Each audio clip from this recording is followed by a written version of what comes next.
അങ്ങനെ ഇരിക്കുന്ന കാലത്ത് ഈ ഗരുഡൻ പാമ്പുകളെയൊക്കെ തിന്നും കുറെ. ആ പാമ്പുകളെയൊക്കെ തിന്നുന്ന സമയത്ത് കുറേ പാമ്പുകളെയൊക്കെ തിന്നും. അപ്പൊ എല്ലാ പാമ്പുകളും കൂടിയിട്ട് കൂട്ടം കൂടി ആലോചിച്ച് പറഞ്ഞു, ഇങ്ങനെയായാൽ നമ്മുടെ പാമ്പുകളുടെ വംശം തന്നെ നശിച്ചു പോകും. അതുകൊണ്ട് നമുക്കൊരു കാര്യം ചെയ്യാം, ഓരോ ദിവസം ഓരോ പാമ്പ് ഗരുഡന് തിന്നാനായിട്ട് പോവാം. എന്തെങ്കിലും തീരസാധനങ്ങളൊക്കെ കൊണ്ടു കൊടുക്കാൻ വേണമെങ്കിൽ വേറെ എന്തെങ്കിലും ജീവികളെയൊക്കെ കൊടുക്കാം, ഒരു പാമ്പ് ഗരുഡന് ആഹാരമായിട്ട് പോവാന്ന് പറഞ്ഞു. അങ്ങനെ എല്ലാവരും സമ്മതിച്ചു. അന്ന് മുതൽ ഓരോ ദിവസം ഓരോ പാമ്പും കുറേ സാധനങ്ങളൊക്കെ ആയിട്ട് ഗരുഡനെ കൊണ്ടു കൊടുക്കും. ഗരുഡൻ അതുകൊണ്ട് സന്തോഷിക്കും.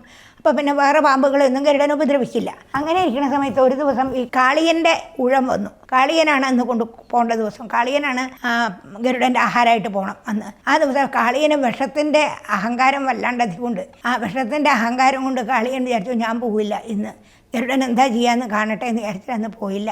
പോകേണ്ടിരുന്നപ്പോൾ ഗരുഡൻ അന്വേഷിച്ച് വന്നപ്പോൾ കാളിയൻ യുദ്ധത്തിന് പോയി. ഗരുഡനോട് അങ്ങോട്ട് ഗരുഡനെ കടിക്കാനും ചീറ്റാനും ഒക്കെ പോയി. അപ്പോൾ ആ സമയത്ത് ഗരുഡൻ ഇടത്തെ ചിറക് കൊണ്ട് ഒരു അടി കൊടുത്തു എന്നാണ്. ആ നിസ്സാരാക്കി പറയാണ്, ഇടത്തെ ചിറക് കൊണ്ടാണ്, വലത്തെ ചിറക് കൊണ്ടല്ല.